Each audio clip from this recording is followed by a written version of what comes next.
अस्सलामु अलैकुम सामीन। 30 शव्वाल मुकर्रम और 20 मई है। ख़बर का उन्वान है मुंबई में जमीयत उलमा हिंद के इजलास का दूसरा दिन। जमीयत उलमा हिंद ने इस बारे में एक प्रेस नोट जारी किया है जिसकी हेडिंग है आज़ादी के बाद फ़िरका परस्ती पर कांग्रेस की लचकदार पॉलिसी से मुल्क और कांग्रेस दोनों को नुकसान पहुंचा, मौलाना अरशद मदनी। दूसरी सुर्खी है इर्तिदाद के फितने का सर कुचलने के लिए लड़के और लड़कियों के लिए अलग-अलग तालीमी इदारे कायम करें, मौलाना अरशद मदनी। ख़बर में कहा गया है आज यहाँ मुंबई के अंजुमन इस्लाम ग्राउंड में जमीयत उलमा हिंद के 3 रोज़ा इजलास के दूसरे दिन मजलिस मुंतज़िमा के अहम इजलास में सदारती खुतबा पेश करते हुए मौलाना सैयद अरशद मदनी ने कहा, मुल्क की आज़ादी के बाद कांग्रेस ने जो लचकदार पॉलिसी अपनाई उससे फ़िरका परस्ती को फलने फूलने का भरपूर मौका मिला है। उन्होंने आगे कहा कि महात्मा गांधी का कत्ल एक तरह से सेकुलरिज्म का कत्ल था। यहीं से मुल्क में फ़िरका परस्ती की जड़ें गहरी होती गईं।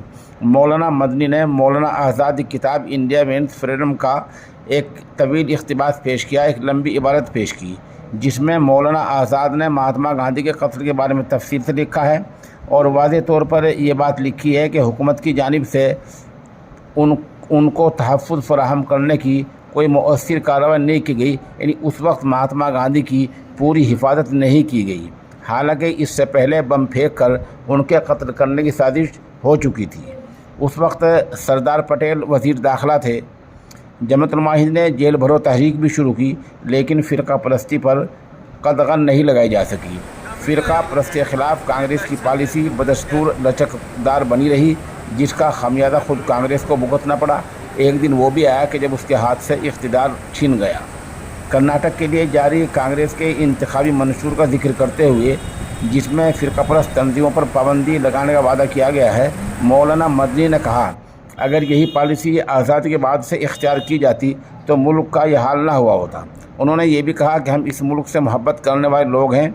ये वही सरज़मीन है जिस पर हज़रत आदम अलैहिस्सलाम मनु को जन्नत से उतारा गया था। दुनिया में जिस कदर भी इंसानी नस्ल आबाद हैं उनकी असल बुनियाद भारत ही है। तमाम लोग इंसान होने की हैसियत से हमारे भाई हैं। यही वो बुनियादी नुक्ता नज़र है जो जमीयत उलमा हिंद, उसके अकाबिरीन और मुत्तहिदा कौमियत की बुनियाद है। उन्होंने कहा कि आज़ादी के 75 बरस बाद भी फ़िरका परस्ती का जो नज़रिया ज़िंदा है वो पहले से कहीं ज़्यादा ताकतवर है। यही नज़रिया इस मुल्क की सदियों पुरानी प्यार मोहब्बत, उख़ुव्वत और भाईचारे की तारीख़ को आग लगा रहा है। तो कभी ताकत के बल पर मस्जिद को मंदिर बनाता है, कभी हमारे इदारों, अमलाक और आसार को मिटाने की साजिश करता है। फसादात का न तो सिलसिला रुका और न ही फ़िरका परस्ती के ख़िलाफ़ कोई कानून बना। ऐसे में एक बड़ा सवाल ये है कि मुसलमान क्या करें। ये ऐसा मौजू है जिस पर हमें मिलकर संजीदगी से गौर फ़िक्र करना चाहिए।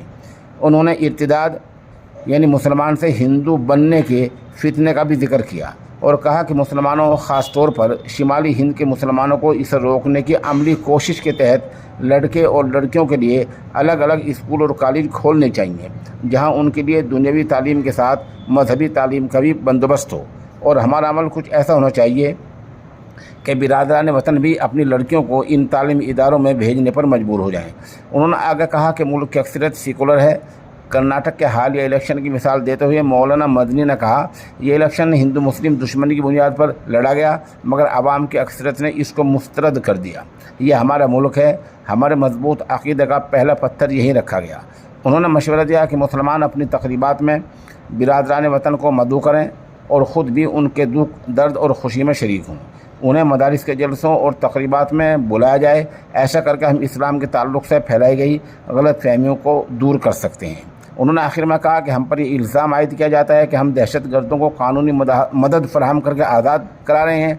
ये इल्ज़ाम सरासर बेबुनियाद है। हमारा हमेशा से ये मौक़िफ़ रहा है कि जो लोग दहशत गर्दी और मुल्क दुश्मन सरगर्मियों में मुलव्वस पाए जाएँ उन्हें सख्त सज़ा दी जाए, लेकिन इसका मतलब यह हरगिज़ नहीं कि इसकी आड़ में बेगुनाहों को दहशतगर्द करार देकर जेलों में ठोस दिया जाए। उन्होंने कहा कि अदालतों के फ़ैसलों ने यह साबित कर दिया है कि ज़्यादातर मामलों में गिरफ़्तार किए गए लोग बेगुनाह थे।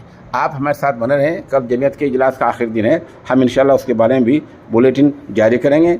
इस रिपोर्ट के लिए वहीं से हमारे साथ में जमीयत उलमा ज़िला शामली और जमीयत उलमा ज़िला मुज़फ़्फ़रनगर के अहम लोग राब्ते में हैं।